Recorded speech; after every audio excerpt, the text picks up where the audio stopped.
الرحمن الرحيم إن الله وملائكته يصلون على النبي يا أيها الذين آمنوا صلوا عليه وسلموا تسليما اللهم صل على سيدنا مولانا محمد وعلى آل سيدنا مولانا محمد وبارك وسلم صلاة وسلاما عليك يا سيدي يا حبيبي يا رسول الله صلی اللہ تعالی علیہ وسلم۔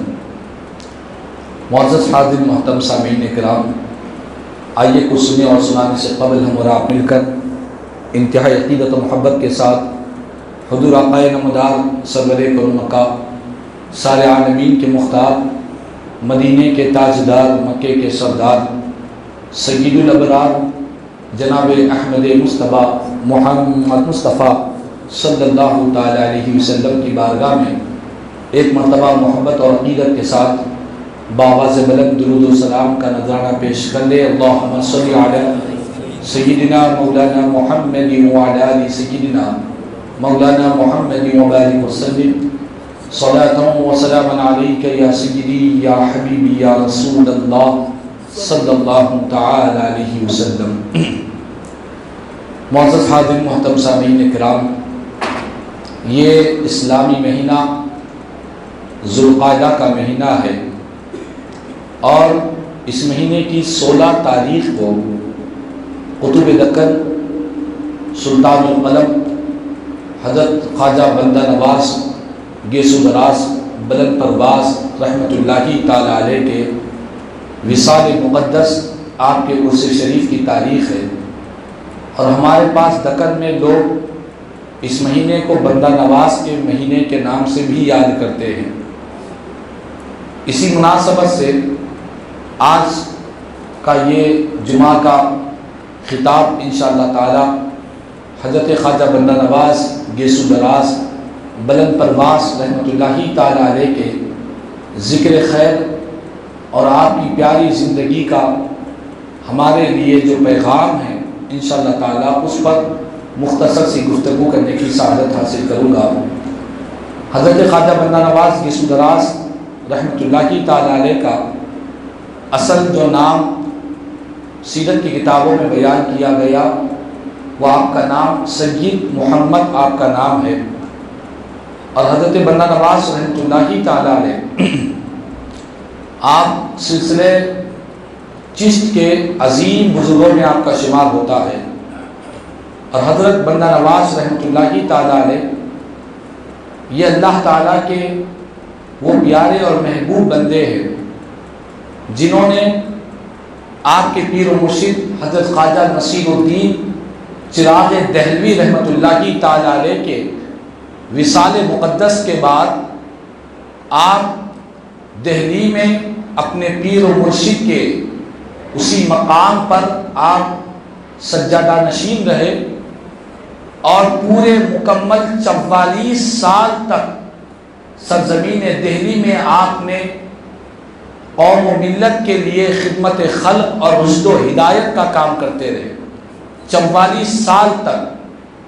پھر دہلی سے آپ سفر کرتے ہوئے جب گلبرگہ تشریف لائے، یہ سفر کا جو وقت گزرا تقریباً 2 سے 2.5 سال، درمیان میں مختلف مقامات پر آپ نے خدا کے بندوں کی رہبری اور ان کی ہدایت کا کام کرتے رہے۔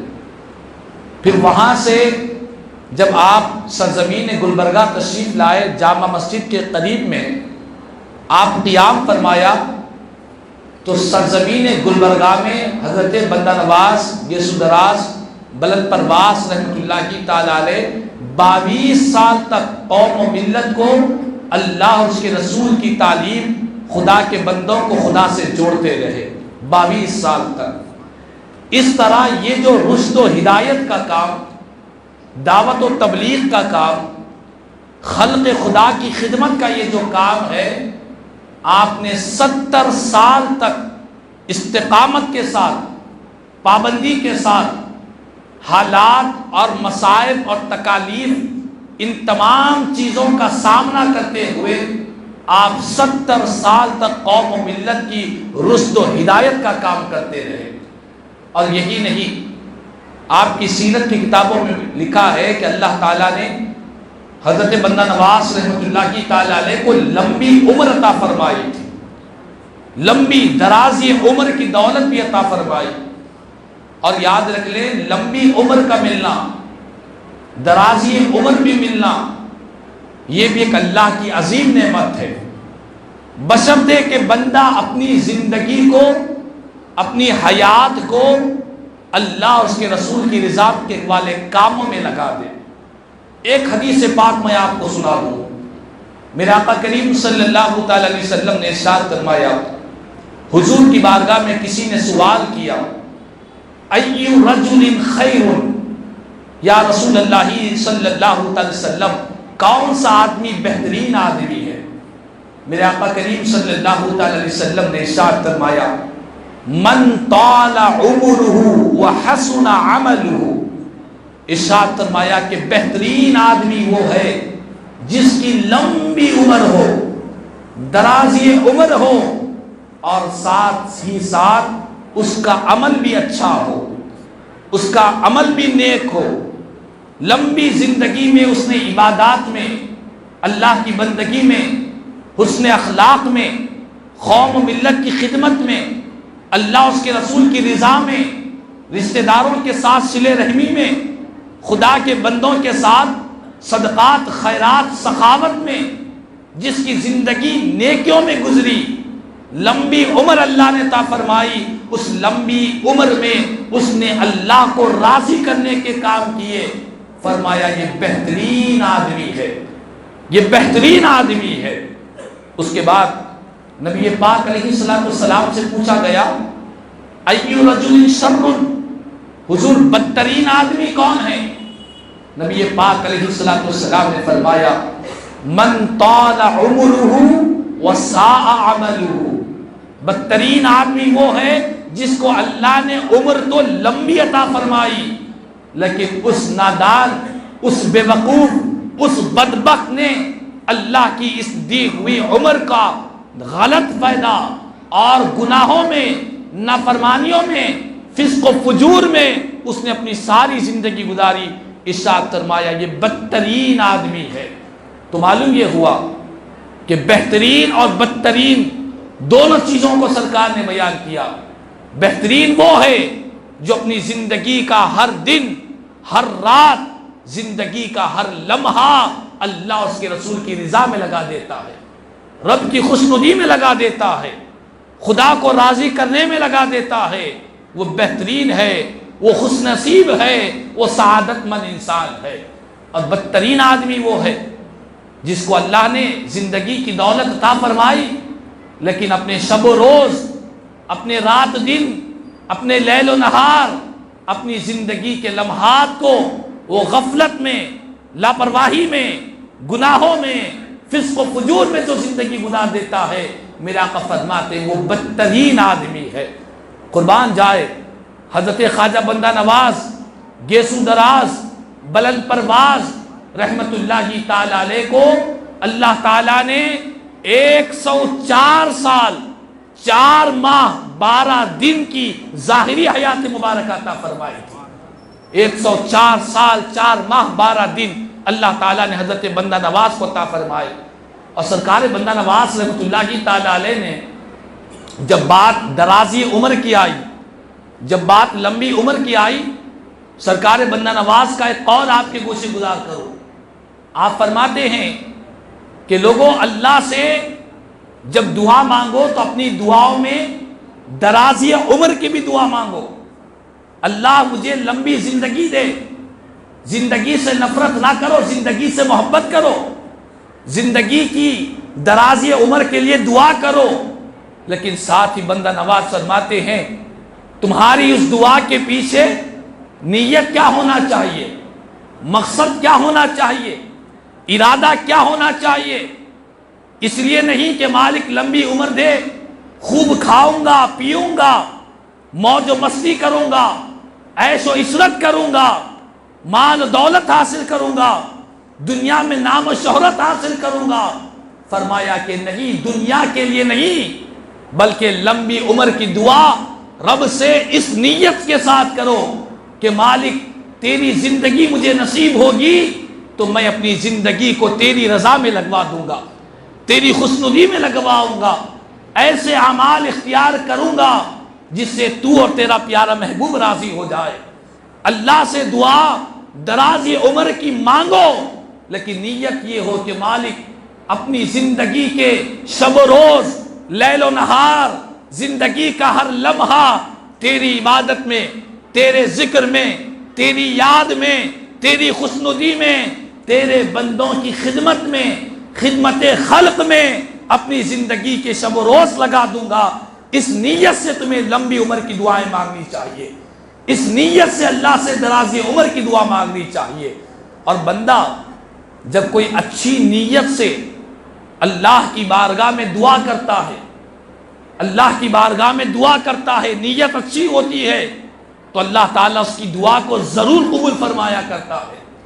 اور اگر درازی عمر نصیب نہ ہوئی تب بھی نیت کی برکت سے اللہ تعالیٰ ثواب بھی عطا فرمایا کرتا ہے۔ تو بہرحال حضرت بندہ نواز گیسو دراز بلند پرواز شہباز رحمت اللہ کی تعالی علیہ نے یہ تعلیم عطا فرمائی ہے کہ اللہ سے درازی عمر کی دعا مانگو اس نیت سے کہ مالک اپنی زندگی کو تیری رضا و خوشنودی میں لگواؤں گا۔ اور سرکار بندہ نواز رحمت اللہ کی تعالی علیہ کی زندگی میں بے شمار آپ کی عظمتیں ہیں، آپ کے کارنامے ہیں۔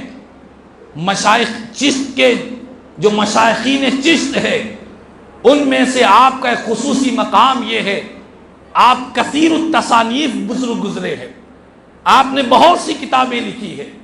حضرت بندہ نواز کی کتابوں پر اگر غور کیا جائے تو سیرت کی کتابوں میں لکھا ہے کہ آپ نے 100 سے زائد کتابوں کو لکھا ہے، اور ایسی ایسی کتابیں، ایسی ایسی تصانیف، ان کتابوں کے اندر اتنی گہرائی، ان کتابوں کے اندر اتنی علمی شان ہے کہ وقت کے اجلہ علماء کرام، وقت کے جید ادباء کرام جب ان کتابوں کو پڑھتے ہیں تو سرکار بندہ نواز کی علمی شان کو دیکھ کر حیرت میں پڑ جایا کرتے ہیں کہ اللہ نے کیسی شان عطا فرمائی ہے۔ قرآن کی تفسیر بھی لکھ رہے ہیں، حدیث رسول کی تشریح بھی لکھ رہے ہیں، تصوف کی باتیں بھی لکھ رہے ہیں، اور ان باتوں میں فرماتے ہیں سرکار بندہ نواز رحمت اللہ کی تعالی علیہ کہ لوگوں تمہیں کبھی اپنی دنیا کے نقصان پر تمہیں کبھی رونا نہیں چاہیے، دنیا کے کھو جانے سے، دنیا کے چھین لیے جانے سے تمہاری آنکھ میں آنسو نہیں آنی چاہیے۔ حضرت بندہ نواز فرماتے ہیں ایک بندہ مومن کو رونا اس وقت چاہیے، اسے رونا چاہیے، رو تو اس لیے رو کہ مالک میری موت اس اپنے منزل پر پہنچنے سے پہلے کہیں میری موت نہ آ جائے، میری منزل مقصود تک پہنچنے سے پہلے کہیں موت نہ آ جائے۔ اور ایک مومن کی زندگی کا جو منزل مقصود ہے وہ کیا ہے؟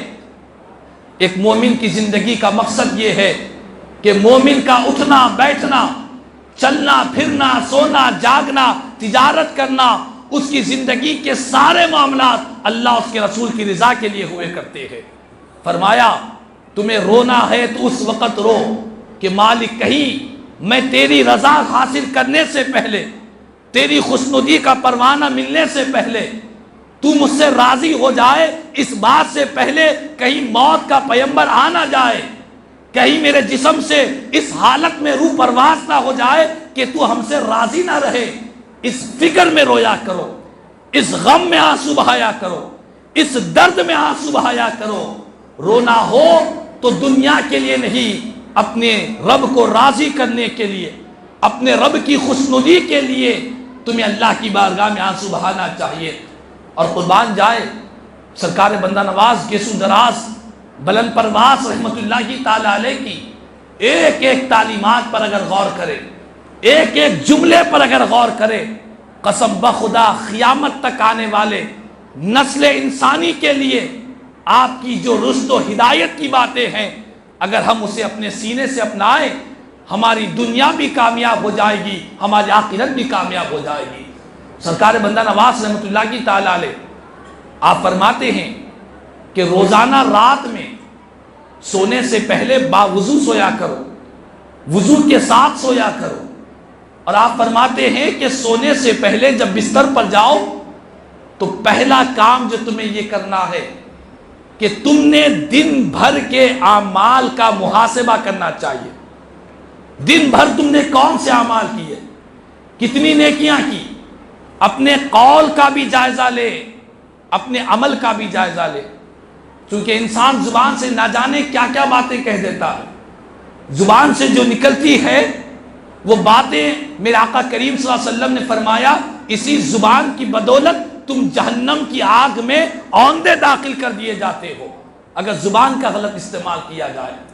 میرے بندہ نواز فرماتے ہیں روزانہ رات میں سونے سے پہلے اپنے قول کا، اپنے عمل کا، ہر دو کا جائزہ لو، محاسبہ کرو کہ تم نے دن بھر میں کتنی نیکیاں کی، کتنی برائیاں کی، کتنے گناہ ہوئے. فرمایا کہ گناہوں پر جب نظر پڑے گی، جب گناہوں پر نظر پڑے گی، کسی شاعر نے کیا خوب بیان انداز میں کہا، نہ تھی جب اپنے حال کی خبر، نہ تھی جب اپنے حال کی خبر، دیکھتے رہے لوگوں کے عیب و ہنر. جب پڑی اپنے گناہوں پر نظر تو نگاہ میں کوئی دوسرا برا نہ رہا. انسان جب اپنے گناہوں پر نظر ڈالے گا، جب اپنی کوتاہیوں پر نظر ڈالے گا تو ہمیں کوئی دوسرا برا نظر نہیں آئے گا. سب سے بڑھ کر برے ہم خود نظر آئیں گے. ہم خود اپنے آپ کو دنیا کا سب سے بڑا مجرم تصور کریں گے. حضرت بندہ نواز فرماتے ہیں کہ دوسروں پر نظر نہیں، پہلے اپنے آپ پر نظر ڈالو. رات میں سونے سے پہلے محاسبہ کرو، دن میں کتنے اچھے کام کیے، کتنے برے کام کیے. کوئی اچھے برے کام ہوئے تو انتظار میں نہ رہو کہ صبح میں توبہ کروں گا ان گناہوں سے. انتظار میں نہ رہو کہ مخصوص راتیں آئیں گی، شب برات، شب قدر، شب معراج، ان راتوں میں توبہ کروں گا. اس انتظار میں نہ رہو عمرے کو جاؤں گا تو کعبے کی غلاف کو تھام کر توبہ کروں گا. فرمایا کہ نہیں، مومن کی جو زندگی ہوتی ہے اسی رات میں سونے سے پہلے اللہ کی بارگاہ میں توبہ کر لو. معلوم نہیں کہ اگلا دن نصیب ہوگا یا نہیں ہوگا. النوم اخت الموت، نیند موت کی بہن ہوا کرتی ہے. کتنے لوگ ایسے رہے جو رات میں سو گئے، بڑے بڑے ارمان و آرزو لے کر سو گئے تو ہمیشہ کے لیے سو گئے. اسی لیے فرمایا کہ رات میں سونے سے پہلے دن بھر کے اعمال کا محاسبہ کرو، اسی رات میں اللہ کی بارگاہ میں معافی مانگ لو، توبہ کر لو. توبہ میں تاخیر نہ کرو، دیر نہ کرو، کہیں ایسا نہ ہو جائے اسی ٹال مٹول، اسی دھوکے میں رہ جاؤ اور موت کا فرشتہ تمہارے پاس آ پہنچے. رات میں سونے سے پہلے اللہ کی بارگاہ میں توبہ کر لو. اور اگر کچھ اچھے کام کیے، دن میں کچھ خیر کے کام کیے تو یہ نہ سمجھو کہ میں نے بہت اچھے کام کیے. فرمایا کہ نہیں، اللہ کا شکر بجا لاؤ کہ رب نے توفیق دی ہے، خدا نے یہ توفیق عنایت فرمائی ہے کہ تم سے نیکی کے کام کروا لے، تم سے خیر کے کام کروائے ہیں. اس غرے میں نہ رہو کہ میں نے کیا ہے. نہیں مالک، تیرے احسان ہے، تیرا کرم ہے، تیری عنایتیں ہیں، تیری توفیق ہے کہ تو نے مجھ سے نیک کام کروا لیا. تو فرماتے ہیں رات میں سونے سے پہلے دن بھر کے اعمال کا محاسبہ کرے. جو گناہیں ہوئے سے توبہ کرو، جو نیکیاں ہوئی اللہ کا شکر ادا کرو. پھر یہ عہد کرو کہ جو گناہ دن میں ہوئے آج، کل کی تاریخ میں وہ نہیں ہوں گے. اس طرح روزانہ محاسبہ کرنے کی عادت بن جائے گی. ایک وقت آئے گا کہ بندہ اللہ کی بارگاہ میں سچے دل سے توبہ کرنے والوں میں شمار ہو جائے گا، توابین میں اس کا شمار ہوگا، متطہرین میں اس کا شمار ہوگا. اور اللہ فرماتا ہے ان اللہ یحب التوابین ویحب المتطہرین، بے شک اللہ تعالیٰ توبہ کرنے والوں سے محبت کرتا ہے اور پاک لوگوں سے اللہ تعالیٰ پیار فرماتا ہے. بہرحال باتیں تو بہت ہے، وقت کی بڑی قلت ہے. حضرت بندہ نواز کے سودراز بلند پرواز رحمۃ اللہ تعالیٰ علیہ ہم اہل دکن کے لیے خصوصیت کے ساتھ آپ کی ذوات قدسیہ، آپ کی ذات بابرکت ہمارے لیے بڑی ہدایت اور بڑی روشنی والی ذات بابرکت ہے. اللہ تعالیٰ سے دعا ہے کہ اللہ تعالیٰ سرکار بندہ نواز رحمۃ اللہ تعالیٰ علیہ کا فیض ہم سب پر جاری و ساری فرمائے. آمین ثم آمین. خدا الحمدللہ رب العالمین.